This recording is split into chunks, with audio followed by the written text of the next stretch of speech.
So we must do two things, two great things together, to encompass that enormous new view that lies before us, but to encompass it within the framework of science, to see it within the whole categorical framework of science, and to see that these two are not separate, but that they are wedded.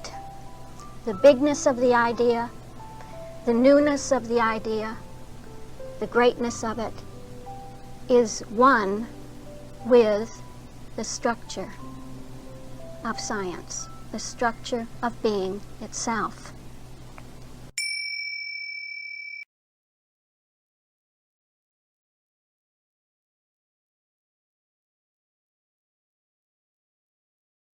So we come to spirit as soul. And in the first record of creation, we see that understanding secures ordered progress. And God called the firmament heaven. So we have a naming now, spirit as soul. That firmament of spirit is named, is identified, is defined by soul. Can you hear? Spirit as soul. It is called heaven. The firmament is the ordering principle, isn't it? The ordering sense of spirit. Don't you know that experience, that when you have order, that this is heaven, this is just heavenly. Oh, what a feeling. Huh? versus the sense of chaos, muddle, or what we think is muddle. If it's that wonderful term chaos has such a new definition for us too. It's really a higher sense of order that is imposing itself on us and impelling itself on us, so that we don't stay at a static stage of order or of understanding what order is, but our understanding of order and our ordered understanding is continually growing and complexifying. And so we really live in a continuum of order, a universe of order, of growing, evolving order, growing complexification.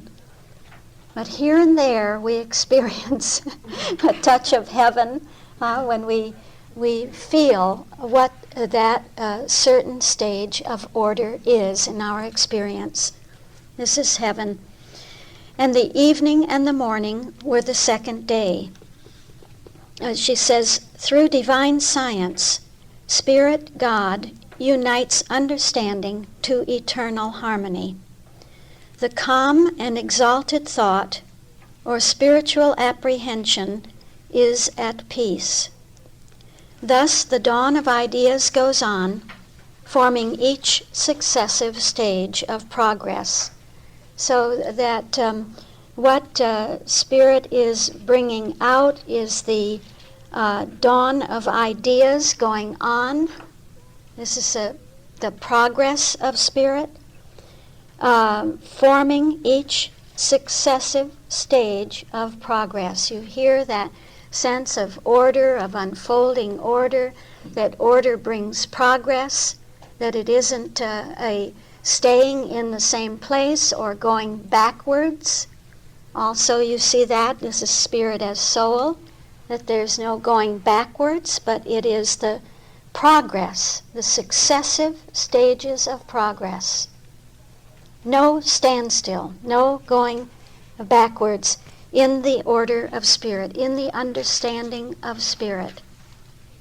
And that understanding is established by the firmament, by the order of spirit within us. And then we come to the second record, spirit as soul. The belief in intelligent matter, the knowledge of good and evil, involves sensations in matter. So we are really back to the same reference that we had in Spirit as Spirit, because embedded in that is the touch of soul, namely that every one of those trees was pleasant to the sight, touching on the senses of the false senses, really. Mrs. Eddy speaks of the belief in intelligent matter. Belief involves theories. See, we're always dealing with belief in the second record, never with the understanding of spirit. It's always believing. And belief involves different theories, the theories of the material senses. So we have those material senses now beginning to come in, theories of material hearing, material sight, material touch and taste and smell, she speaks of. And from this it follows, in the train of this error, she says, what follows? Appetites, passions, sin, sickness, and death. All of this really is tied in with the doctrine of the tree of the knowledge of good and evil, that tree is real, that it has good and evil, it has that dualism in it, and connected with that dualism is the testimony of the five physical senses. And then we have a very wonderful thing happening again. Imagine getting these two great flashes of light so close to each other, so near to each other, because it is here then that the four rivers come in. The one river, thank you, Meredith, for tuning me in so finely. It's the one river. See, it's the one river with four heads, never leaving the holism of that concept. And interestingly, these four rivers, as you may have found out by now, are left out of the exegesis. Mrs. Eddy does not refer to them in her exegesis. And apparently this particular part, so-called, of the four rivers was an addition to the earlier text. It was added later. I don't mean it was added after Mrs. Eddy's time, but I mean that she perhaps sensed that this was another document coming in, or that she did not want to expound on it for whatever reason, I don't know. But I am so grateful that John Dorley took in this river. And we take it in. Isn't that nice to have an authority like John Dorley? He took it in, we take it in. Why do we take it in? How can we do so? Because it appears to have such a system intrinsic place value to it. It seems to be one of those gleams of light, one of those flashes of light coming into that equilibrium system of consciousness and fluctuating it, perturbating it. And we know that we certainly have the authority to look at these four rivers, or to look at these four, what am I going to do now? The four heads of this one river, because Mrs. Eddy takes each one of those four heads in the glossary, doesn't she? Yeah. So it says, and a river went out of Eden to water the garden, and from thence it was parted and became into four heads. And when you look into Mrs. Eddy's glossary definitions, you find that these four heads have so much to do with divine science. Isn't that marvelous? Divine science translated to the human. As though that one river which became four heads would be a kind of a symbolization of the one divine principle which becomes those four great heads of the Word, the Christ, Christianity, and science. Where are you reading? The Bible. Where? It's I can't chapter find it. 2. I'm just talking, I'm not reading. We're reading. May I not speak?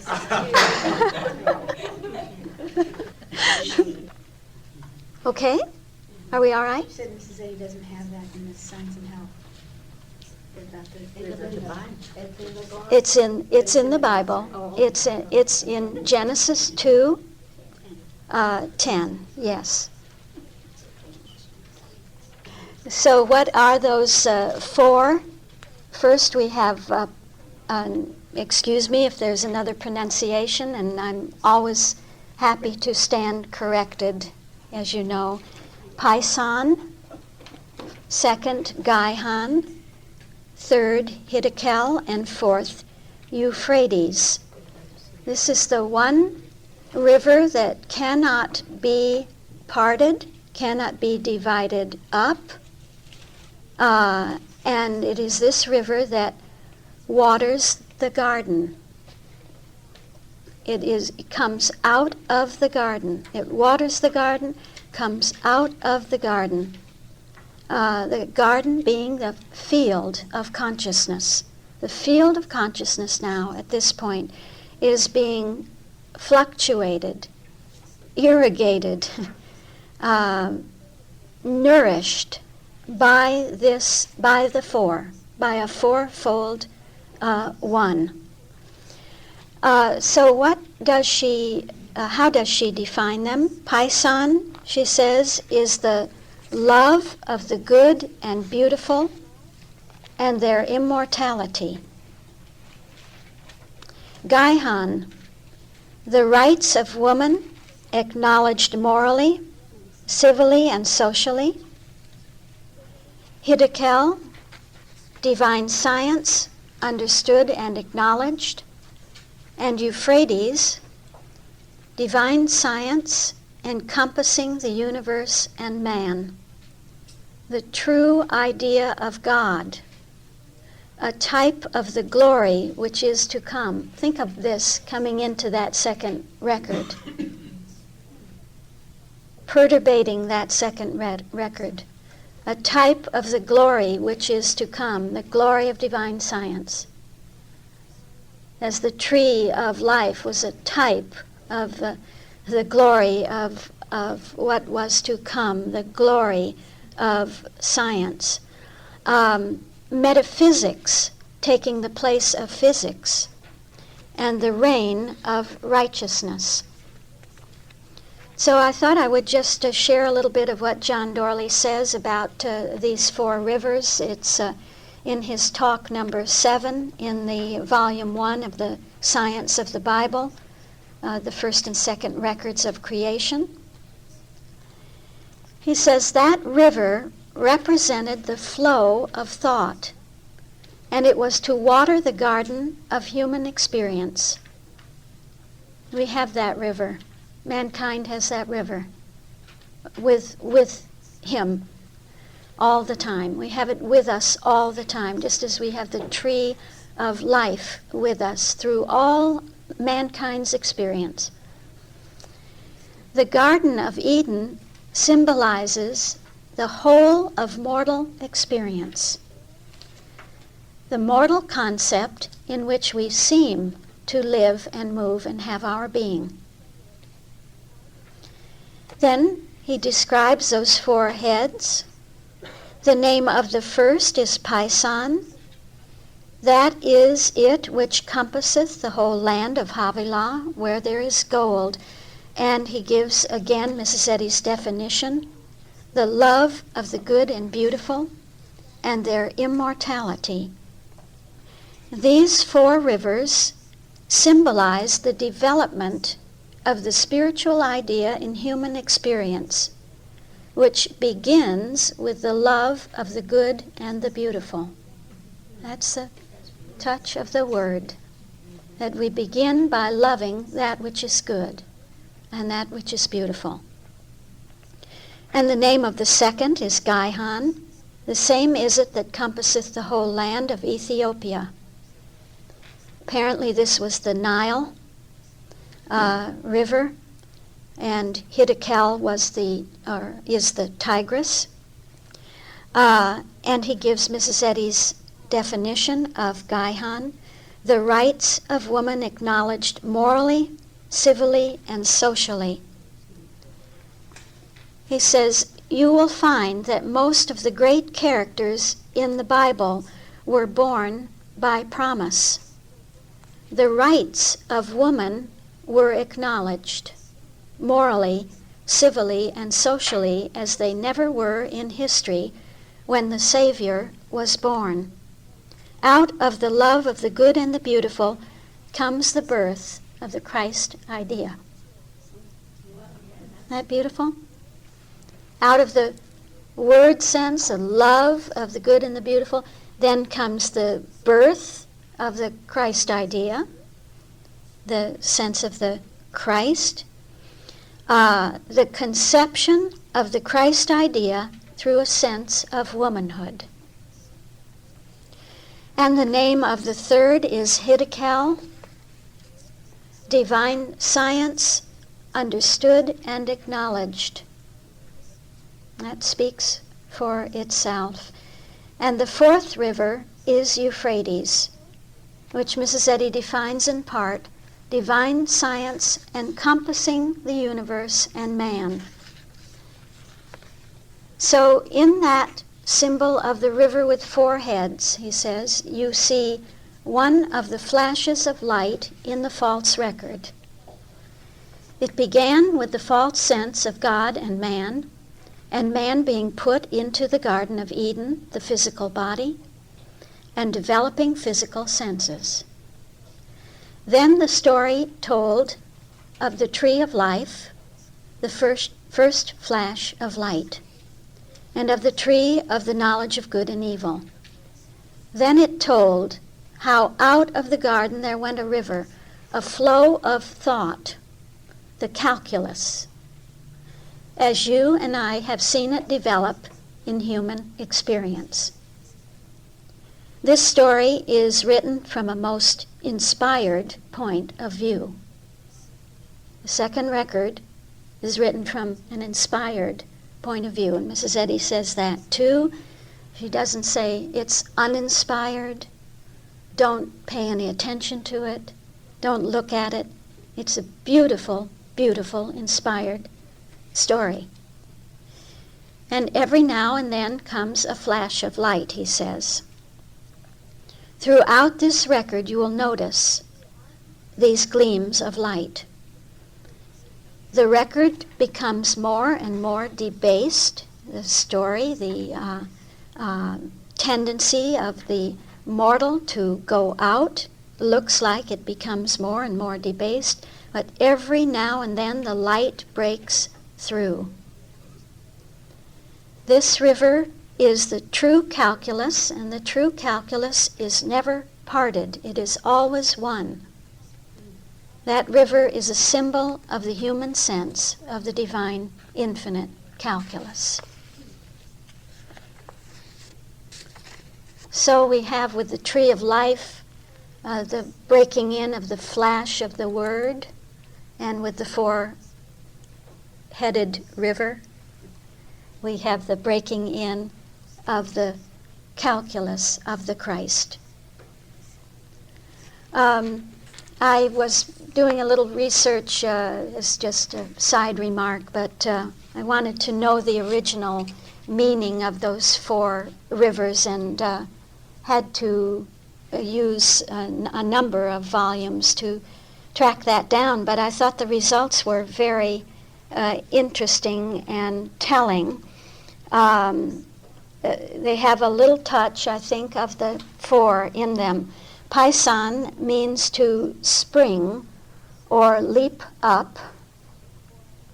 Gaihan is bursting through. Is that not the Christ, huh? Hiddekel means the encircling of Christianity. And Euphrates means the river, the great river. Touch of science. Yeah.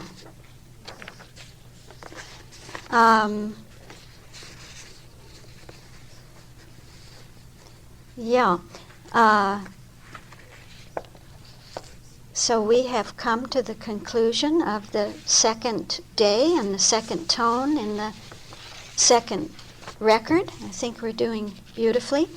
That brings us to the third day, and I wanted to remind you that we are in the Word as the Word, right?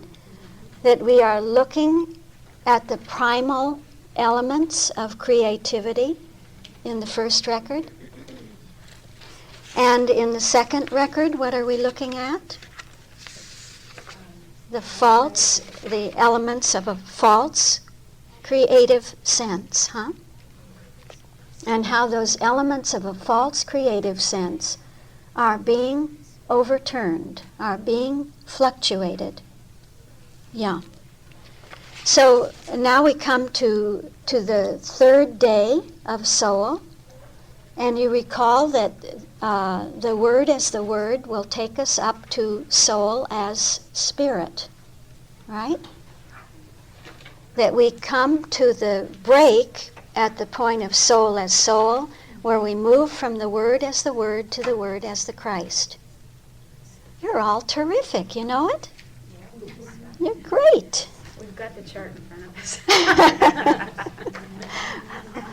Well, sometimes not even that helps.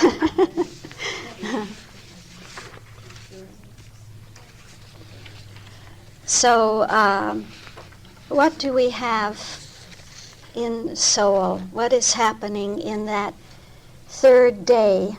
That third day is like a kind of an outcome of the first and the second days, if I could say that. The result of the first and the second days.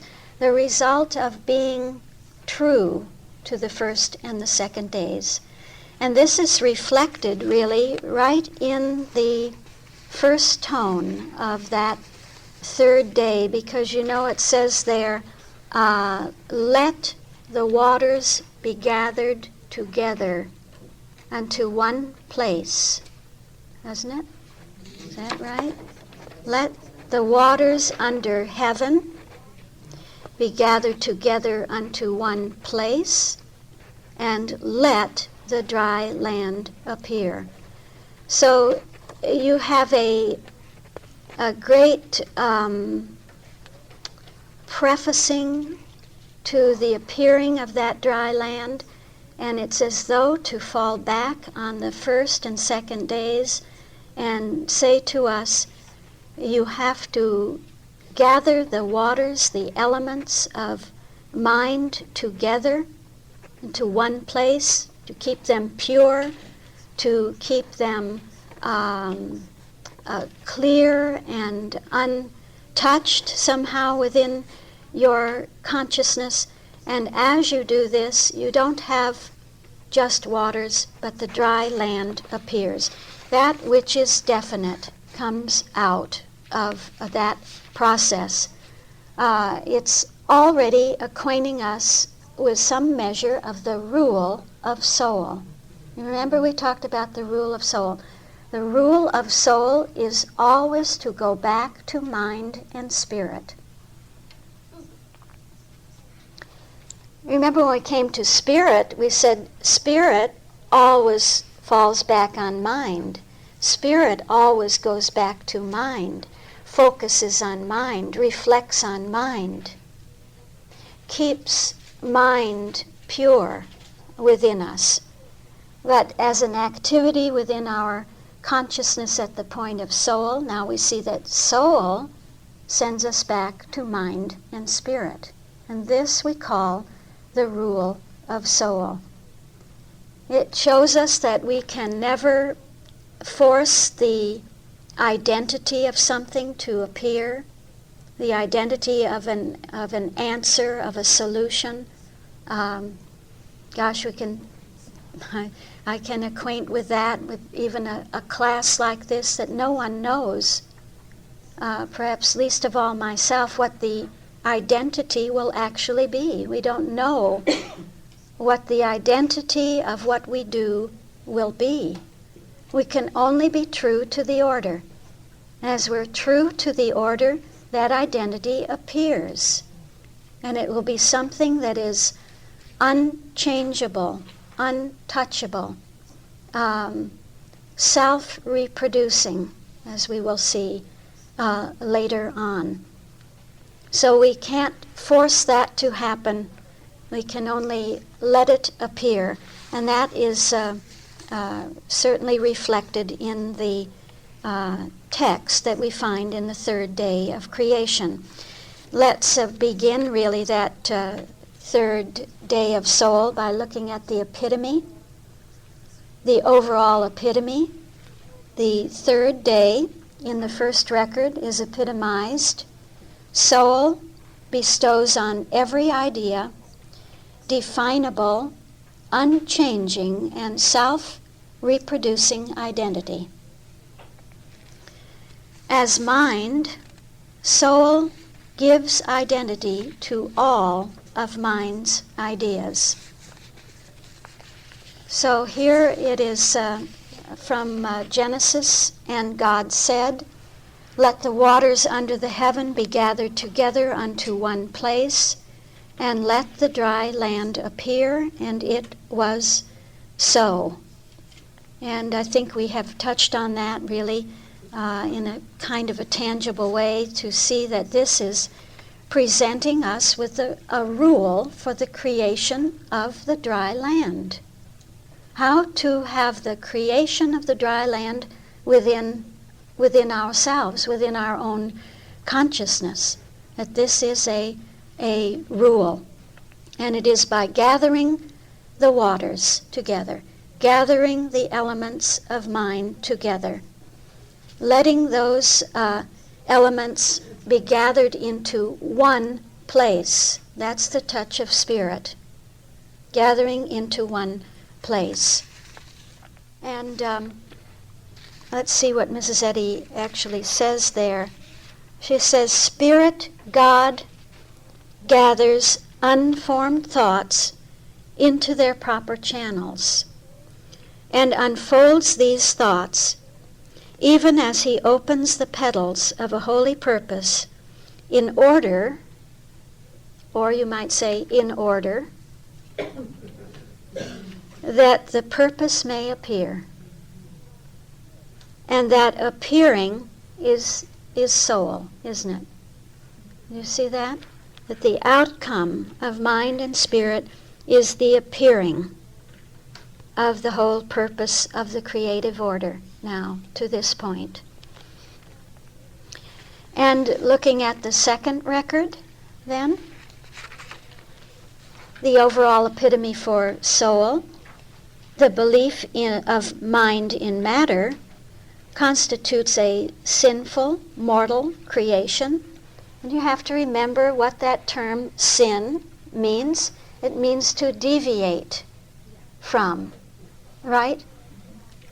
Whereas with identity, you have this sense of coincidence, of no deviation between subject and object. But the meaning of sin is that there is some kind of a deviation between subject and object, some kind of a veering off of the course of the goal, the true goal that has been set, the true purpose that has been set. And so a belief of mind in matter constitutes this kind of situation, a sinful, mortal creation of the corporeal senses. And soul as mind, then? The belief of mind in matter constitutes the physical senses of the mortal body. So, whereas we had that first record of creation showing us the appearing of the perfect identity, the perfectly formed identity, that here there is no true identity. It says, and the Lord God Jehovah took the man and put him into the Garden of Eden to dress it and keep it. Man is put into a corporeal setting. Now, this dualistic sense of man, this mixture man of the second stage that we have seen in spirit, is put into the corporeal body. That's Eden. And it is defined as pleasure, as delight. Mrs. Eddy quotes Cruden and says that Eden means pleasure, delight, the mortal material body. And it's the whole claim of a corporeal identity, of being put into a corporeal identity and having to dress it and keep it. I wonder if you can hear soul as mind. What is the mindishness of it? Having to maintain that identity, having to support that identity from the standpoint of mind, to maintain it, to keep it, to dress it, to cultivate it, and trying to make it pleasant, causing it to prosper and to grow. It's all against the power of mind. Soul as mind. You see, whereas in the divine mind, there is no need to cultivate that identity. It appears completely cultivated at the point of soul as mind in the first record, because it is of the nature of idea, and this needs no cultivation, Mrs. Eddy says. So the identities of soul are the ideas of mind, and every idea is fully clothed, fully maintained. You know how we would often speak of, if you speak of an idea being clothed, this is often considered to be a tone of mind, isn't it? You know that? Huh? How do you clothe an idea? You see it in its fullness. You see it reflecting all other ideas. It is the sense, as we said, of being maintained by mind. And the opposite of that are the corporeal identities, which have to be cared for, which continually have to be kept up. Is this true or not? Yes. Are we going to eat again when we leave here? Huh? Having to be fed and clothed and educated and kept, maintained in every way. Yeah. Just think of that, the identity of an idea, that an idea comes in, an idea appears already fully maintained. Man needs no cultivation, she says. He is ever beautiful and complete. Ever beautiful and complete. Yeah. So it's a little touch of that having to have everything from the outside, even though we haven't gotten to the Word as the Christ, where this becomes a predominant theme of the infinite withinness versus having to get everything from outside, that we get a touch of it from the standpoint of soul. That soul has always to do with the infinite self-capacity and the infinite withinness of identity per se, whereas the counterfeit of that would be to have everything from outside. That we're in the body and we have to bring to that body everything that it needs to keep it going, to maintain it. Yeah. So the Lord God, Jehovah, took the man and put him into the Garden of Eden, into those physical senses and the bodily form of them, to dress it and to keep it. Okay. Very good. We come to soul as spirit. Spirit names and blesses every identity with spiritual qualities. That's the epitome. And the text from Genesis, and God called the dry land earth, and the gathering together of the waters called he seas. You see that it's a calling, a naming. Yeah, it's soul. The gathering together of the waters called he seas, and God saw that it was good.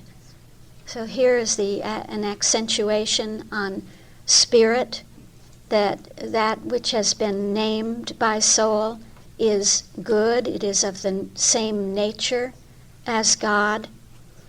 And we get the climax here of the word as the word. It's all a naming function, a naming office.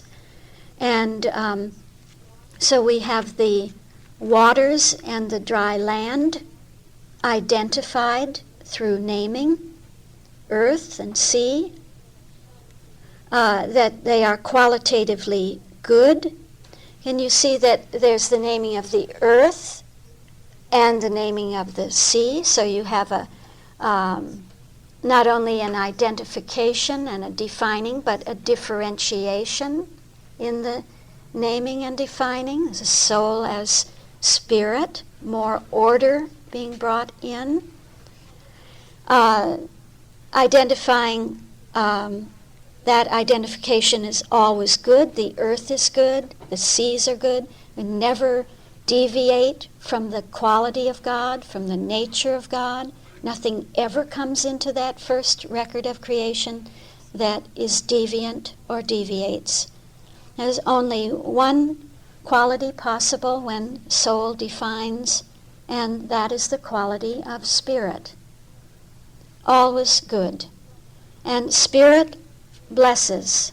Spirit gives its stamp to everything that is created. And if we come to the second record and look at the second record, what do we have? It's not so good.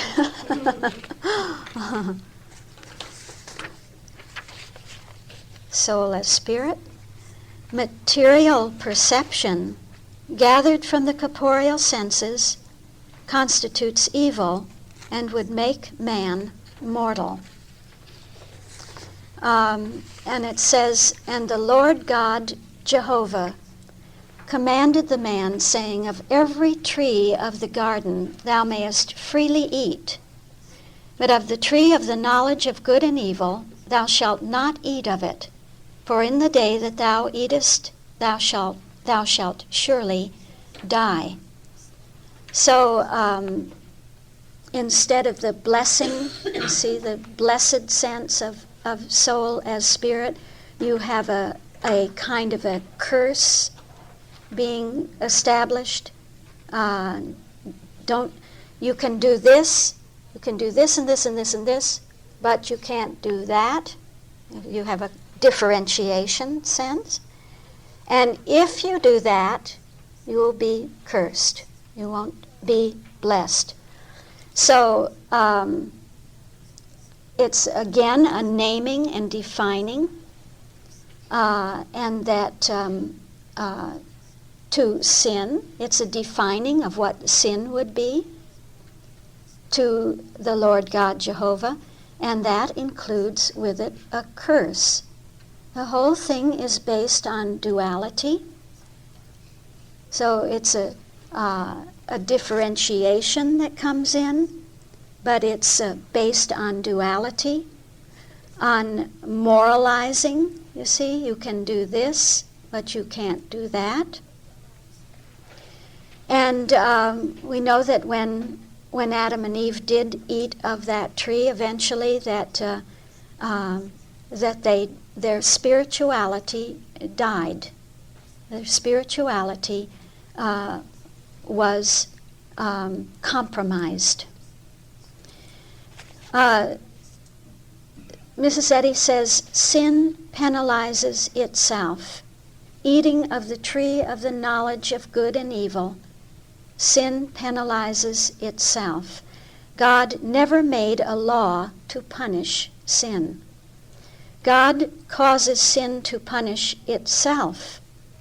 This is so true and so clear. The moment we take away that term sin, or we redefine that term sin to be a deviation, that when you have a principle and you deviate from that principle, this deviation is its own self-punishment in a way, isn't it?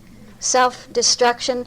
It's in a way its own self-correction, or actually what you have working, you see, is the homeostasis.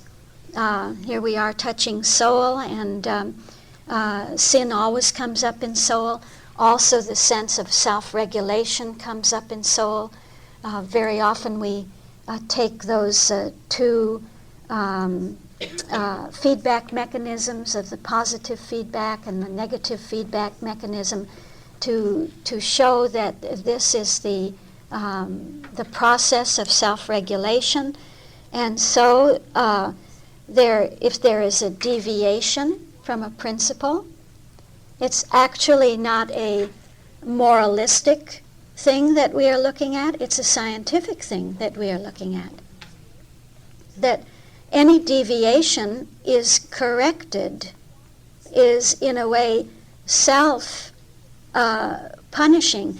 To deviate is so uncomfortable. We are made so uncomfortable by deviating that we are brought back onto the course. We are corrected by being so uncomfortable and not being lined up. And this is the self-punishing that goes on. And so it's love. It's really love working. That it's love that makes us uncomfortable. It's the comfort of love that makes us uncomfortable. This is the this is the closing now of the word as the word. In soul as mind, we saw that an identity is created out of the elements of mind, the waters. An identity appears out of the elements of mind. In soul as spirit, that these identities are only, always good. And then we come to a break. Right? We come to the break. And we know that we have been looking at the primal elements of creativity. It's as though with mind, spirit, and soul, up to the point of soul as spirit, that we have the establishing of a fixed creation. Let there be light, and there was light. the first day. Let there be a firmament, and there was a firmament, the second day. Let there be dry land, so to say, and there was dry land, the third day. In other words, you need now, as your creative elements, an information principle, an ordering principle, and an identity principle. You need the creative intelligence of mind. You need the light of mind. You need the creative order of spirit, the firmament of spirit. And you need the creative identity of soul, the dry land of soul. And this is all that you need in order to go on and fulfill the whole of creation. Yeah. So we have the light of intelligence, the wisdom of the first day, the firmament of the order of the second day, the separation of the second day, the dry land of identity of the third day. In other words, that definiteness, the sense of spiritual understanding, that this is a set of elements that can self-reproduce itself. I might say, in fact, I'm going to say it is an autocatalytic set. Isn't that beautiful? It's a set of elements that are so rich and so ideal and so perfect that they can replicate themselves. They can reproduce themselves again and again and again, and bring forth more and more and more of themselves. That's the self-reproducing of the Word as the Christ that is coming in. So we move from mind, spirit, soul to soul, principle, life, and begin to see how these elements cause themselves to grow. That's their autocatalytic quality. So at the point of the Word as the Christ, at soul as soul, something dynamic comes in. That's the Christ dynamic that comes in. The seed is then within itself, within this idea of mind, spirit, and soul, is the seed within itself, the innate ability to perpetuate itself, perpetuate its identity, the faculty for abundant translation of these elements. So the identity reproduces itself, and there's a great sense of movement in it, an operative sense or an operational sense comes in. You see, as we have principle there. Whenever you have the presence of principle, you have an operative sense coming in, a movement sense then, which results in life, which has an outcome. Although I'm talking about the Word as the Christ, there is an outcome at the point of life, in a sense, that an expressive sense comes forth at the point of life. Is that not true? What do you have in life, huh? The moving creatures and the fish and the fowl and the whole sense there that is fulfilling the Word as the Christ. So, yeah. That, I think, is what I wanted to say about the first record. And then With the second record, what did we find as those false elements of the false sense of creation, of creativity? It says that, first of all, a mist went up from the earth. It's the ignorance of that first tone of mind, as though to say you can't start with ignorance. You can't start with not knowing. You can't start with a darkened sense or a misty sense, that you must start with the light of mind. And then second came in the tone of spirit, and we had all of that mixture, had all that mixing of opposites. Adam formed of the dust and the breath of life together, the tree of the knowledge of good and of evil, every tree pleasant to the sight. It's a great mixture of duality, and as though we would be told, you can't work with two sets of concepts. You can only work with the true concepts, the true values of the first record. These are not values. These are not values in the second record. That's what we would be shown really by spirit, and that we can't mix and match our opposites and play with two kinds of reality and think that this will bring forth a true record of creation. It doesn't work.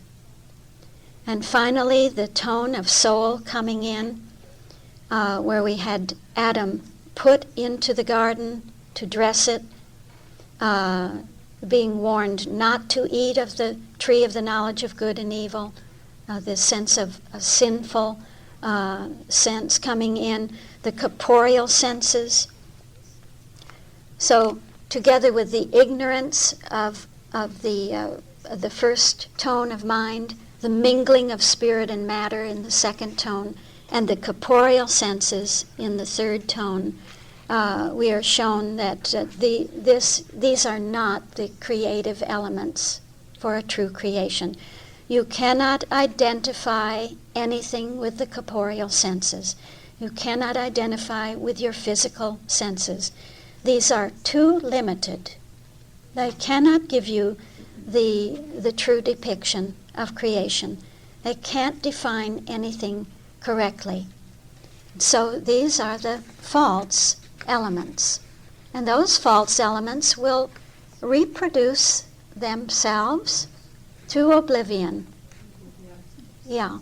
They will reproduce themselves in such a way as to take the system out, to take the false sense out, to go out under the impulsion and the drive and the presence of the divine system of reference. So that's just quickly to give you a little touch of the first record, the second record, from the standpoint of the Word as the Word. And tomorrow morning we will begin the Word as the Christ, soul as soul, and I think we're doing beautifully. Thank you very much.